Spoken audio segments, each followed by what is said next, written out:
Hello, my name is Jada, and you're listening to my podcast called The Good Podcast. Now, before we get started with the first episode, I just wanted to give you, the listener, a little bit of background for my podcast, alright? So basically, what The Good Podcast is, it's kind of like a sort of, maybe like a one-sided conversation podcast. You can submit in questions for me, or things that you'd want to hear me talk about on my Instagram, and I will talk about them on my show. I'll do research if it's something that I'm not familiar with, but I want people to be able to feel like they have space to talk about things that they like, stuff like that, because I know there's many people who don't have that opportunity, which is very unfortunate. So I'm trying to be someone who gives them that space to be themselves, hear things that they like talked about. So in this first episode, it's not going to be in that format where I'm talking about something that somebody else likes, but for this first episode, I'm going to be talking about somebody who's very close to me, and who I think would be a very inspiring, good person to have talk about on the first episode of our podcast. Okay? So, we'll be getting into that in just a second, but before that, I just wanted to let you guys know to follow me on my Instagram, JadaM_B. Alright? And then I'll have a post, or I'll post something on my story asking for people to submit questions or things they want to hear talked about on later episodes of my podcast, alright? So, I'll probably be putting that up shortly after this video gets out, maybe sometime during the week, so follow me there so you'll be aware when I do that, okay? And that's basically how the podcast is going to work. I might have guests sometimes, like I did for this first episode, but just follow me on Instagram, look out for that post on my story, and I'll be getting you guys to submit in things you want to hear talked about. So without further ado, here is the first episode, and I hope you enjoy. Hello, welcome to the first episode of my podcast, The Good Podcast.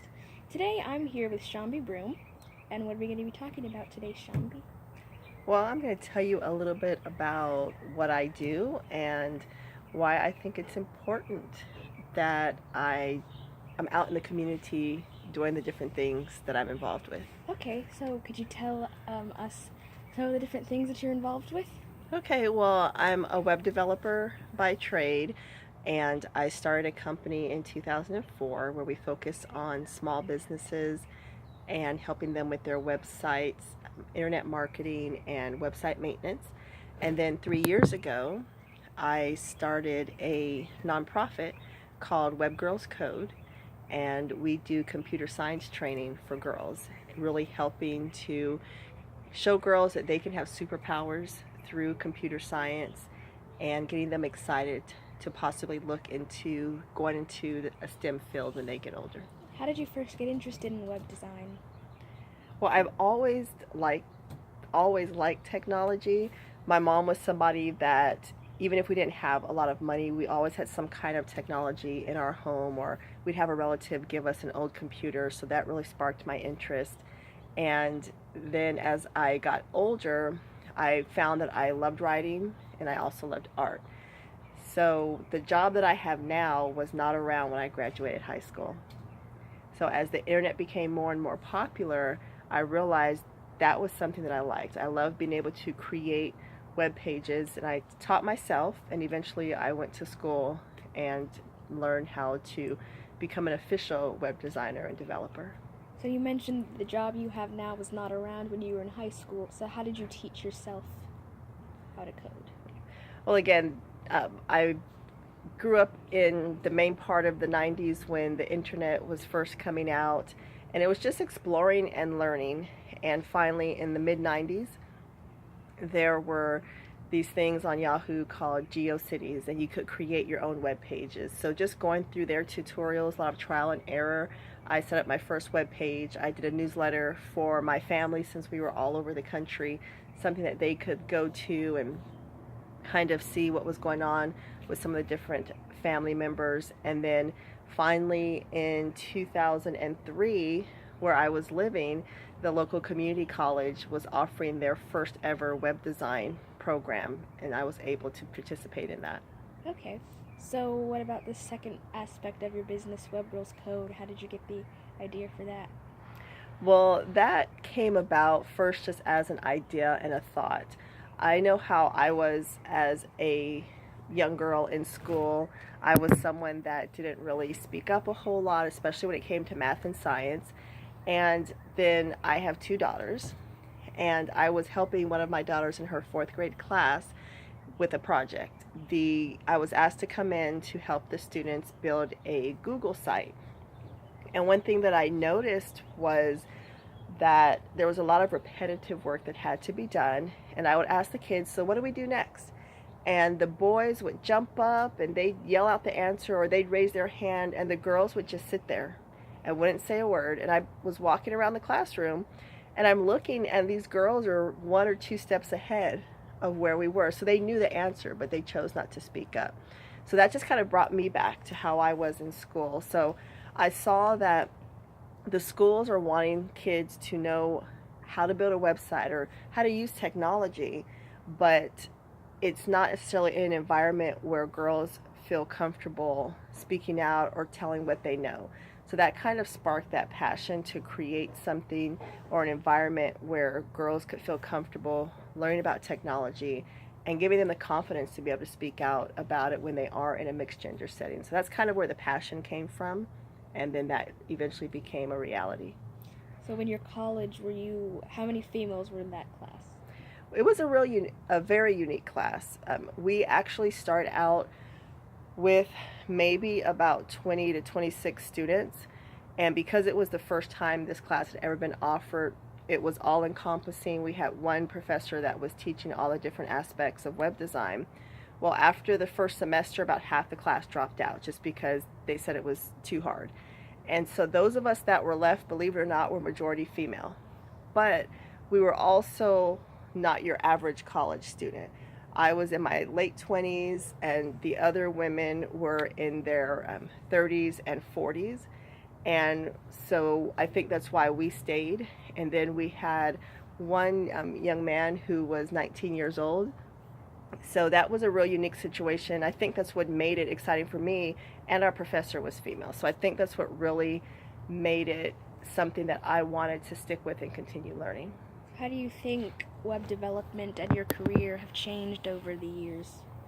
Well, of course, with technologies, they have changed. When I first started out, it was just web design, but you learned how to do everything. And as time has gone along, we went from having to know how to build the front end or the pretty part, the graphics of the website, and code the back end, to where now those jobs are broken down to where you've got front end developers and back end developers. You have, UI and UX developers. That wasn't around then. So I've learned over the last year that I would be considered a full stack developer because I have the skills to build on the front and back end of a website. But again, 14, 15 years ago, that was all that there was out there. Was if you were building a website, you were doing everything.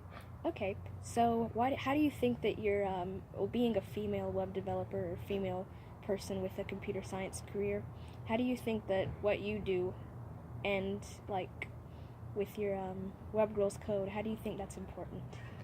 Well, I think it's important, one, when I go to speak to students, and even when I just meet strangers and they ask me what I do, and a lot of times just say I do computer programming, or if I tell them I'm a web developer, I get kind of these shocked looks.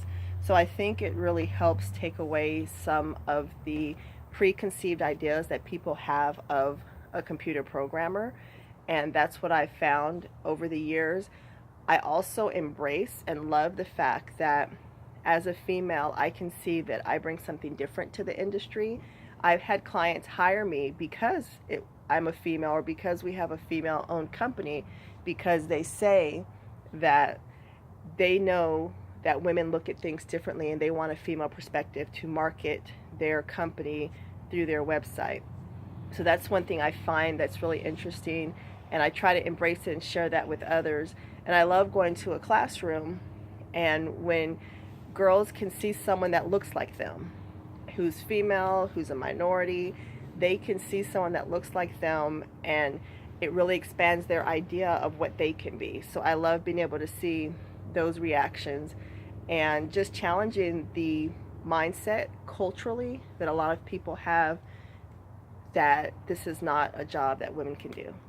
Okay, well, keeping that in mind, would you consider yourself a feminist? Because some of the ideals that you have could align themselves with what many feminists today believe in. I've been asked that question before, and my answer to that is no.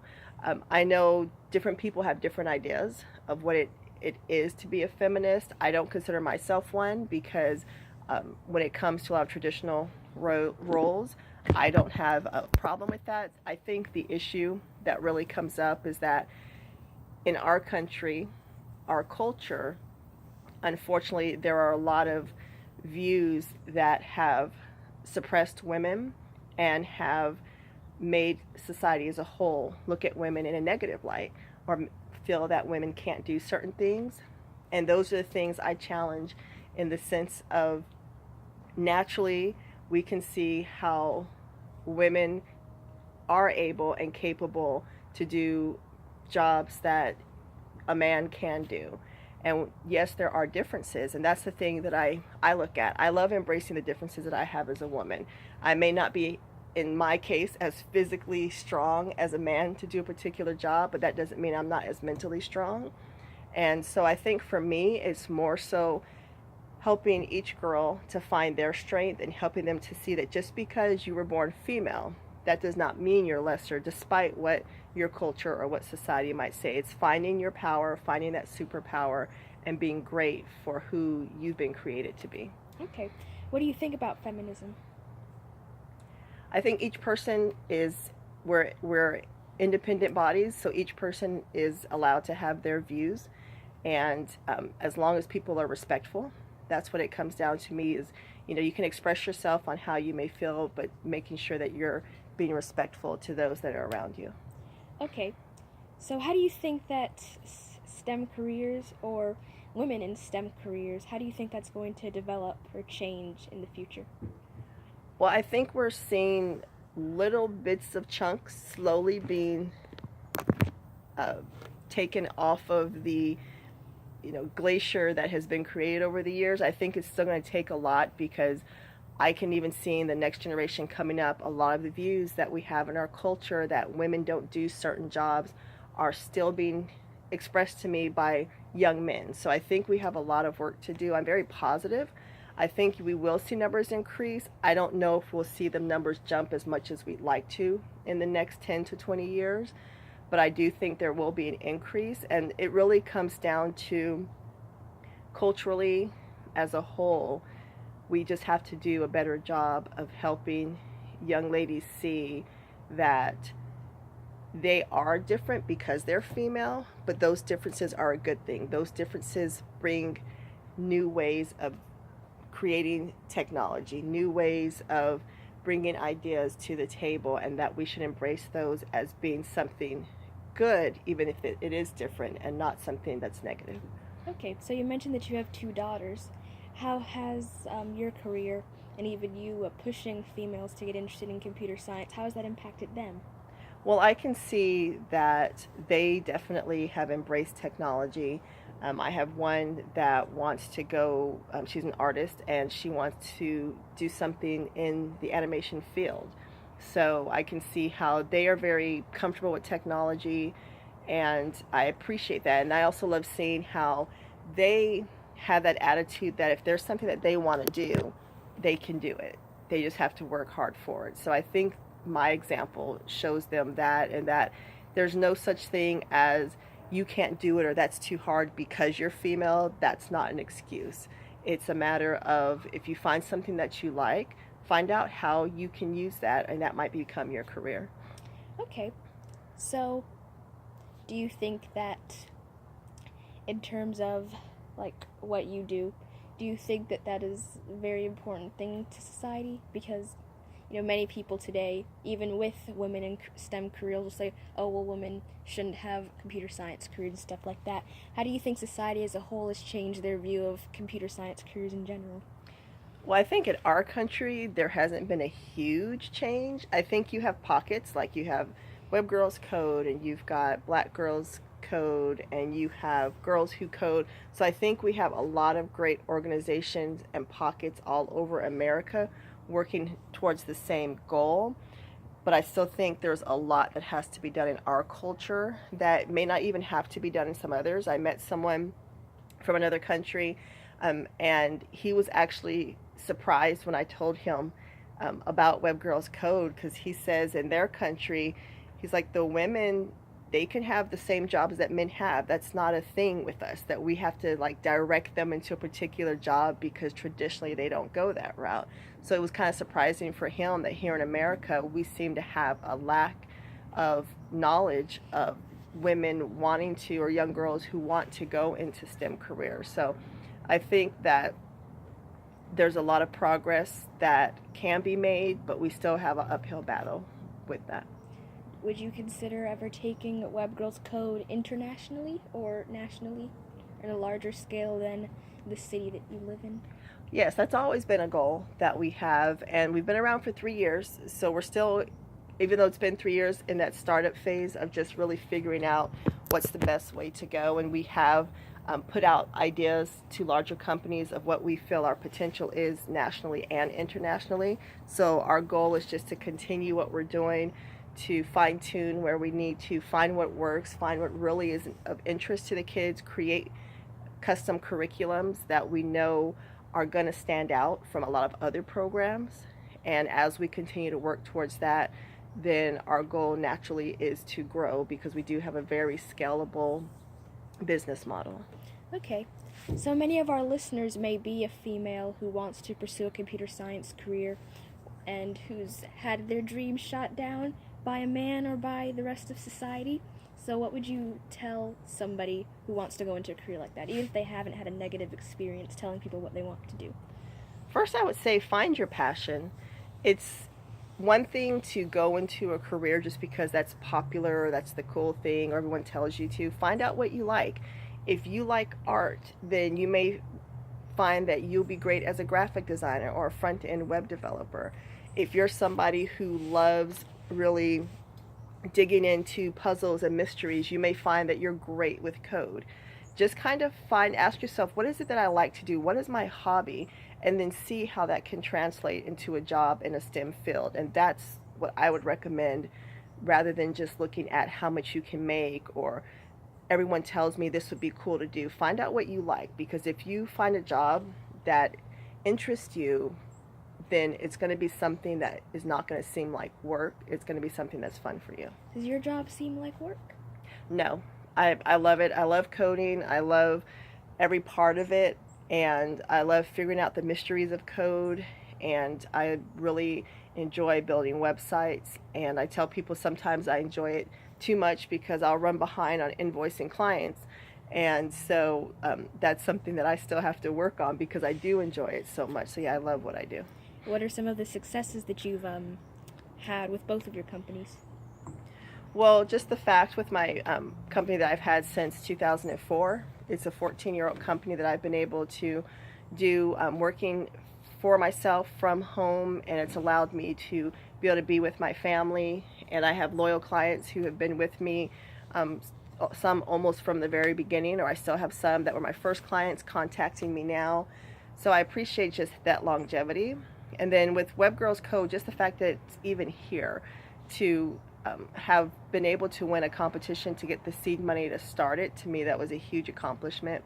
And to be able to see some of the students who have gone through our program and to know that they are now interested in a STEM career, or they're going out now and they're teaching themselves code, other code that we don't even teach. And I hear their parents say, yeah, she's teaching herself JavaScript or this programming language. I think that's amazing, because I like to see that we were that spark that started a fire.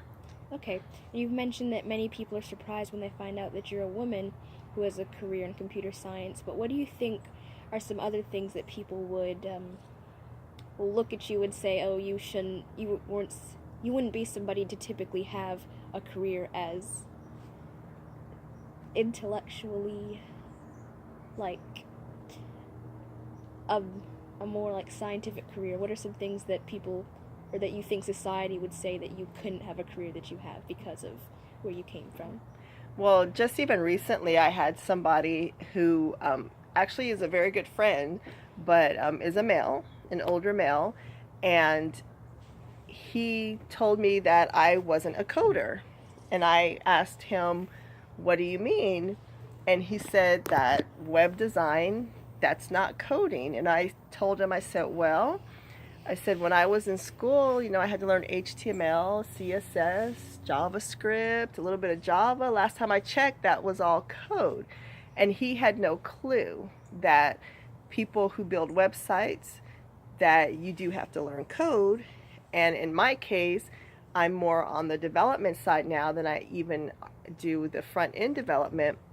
So I think that's something that even when you tell somebody, yeah, I build websites, they automatically think, oh, you're just throwing up WordPress sites and not really doing a bunch with the code. And when I can tell them, no, most of my time is spent on the back end with code, or I customize PHP websites and so forth and so on, I think that kind of shocks them. And it's sad, but I like seeing the reaction that they get when they realize that I'm not just someone who's saying I'm a coder because it's a cool hashtag, but that I can actually code, and I'm actually currently learning more code so that I can become an app developer for Android applications. Okay. So I'm going to ask you maybe one or two more questions before we wrap up this episode. So one question, are you just doing web design at the moment? Like, is that the only thing that you do is teach people to code, stuff like that? What have you personally done to further your business and to teach people more than just web design? Okay. Well, with Web Girls Code, we also use Scratch programming to introduce kids to animation online games. So it's based on block coding.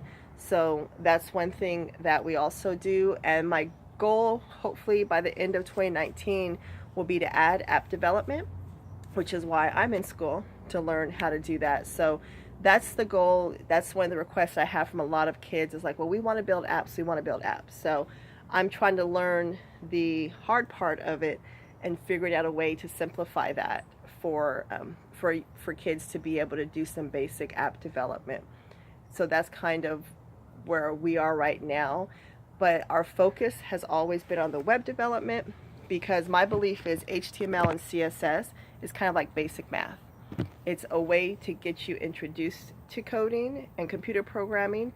It's a way to see if you're interested, and it's a great foundation to be able to learn other programming languages. So that's still our base, and that's still our focus. Okay, so what are some of the connections that you've made as a result of your business with the desire to make it known nationwide, maybe even internationally? Well, I've met a lot of great people locally. There's a lot of great business owners here in Columbia that have been great mentors for me, that I can email or call them at any moment, and their experience, they're willing to take the time out to help me. Like there's Greg Hilton with SoCo and his wife, and they've been great with really encouraging me through this process. And for me, I had my star crush moment, fan moment with Matthew Lesko. We were actually at an event where we were at a TEDx event, and we were both presenting. And for me, I remember him when I was in high school on the TV talking about get free money for college. And so when I saw that he was there, that was like, oh my goodness, I was just so excited, and we ended up walking up the street looking for coffee together. So that was pretty cool for me, and as a result, I also got interviewed by him for his YouTube channel. So that's been some of the really exciting things that I've been able to do. And just in general, even for me on Twitter, having when I tweet about STEM things, or having Carly Kloss follow our Web Girls Code Twitter page, or even Chris Bosch liking a tweet that I tweeted about him, because I use him as an example of an athlete who's also into computer science. It's just been really great for some of the likes or retweets that I've gotten from a few people. Okay, so with your company, would you ever consider like on the website for either your Web Girls Code website or the website for your main company, like has the thought ever come to you that you could perhaps say, for getting your company more well known nationally or internationally, like posting lessons or things like that on your website? Like, have you done stuff like that? Are you considering doing things like that? Yeah, that's actually one of the things that we are considering. And so now it's just some decisions to make, because we have done classes for teachers as far as how teachers can use computer science in their class without stressing out too much. So that's kind of we're in the phase of deciding what we want to offer. Do we want to focus on the professional development / in-class lessons that teachers can use? And then there's a whole nother side of it where we've also talked with a homeschool consultant and did an event with homeschoolers where we know there's a need there for online lessons. So we've been talking about that. I'm really big on the in-person because I know that's how I benefited when I was learning, was to actually be in a classroom to learn the basics.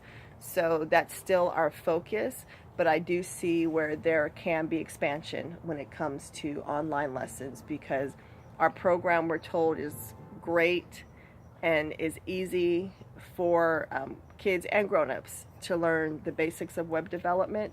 And so it's just deciding how do we translate that, and if we choose to translate it into online classes. So I'm sure we've captured the attention of our listeners who listen to this in its entirety.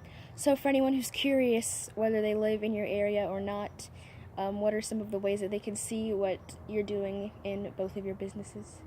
Right. Well, they can go to the website, of course, which is www.webgirlscode.org. That's WEBGYRLZCODE.org.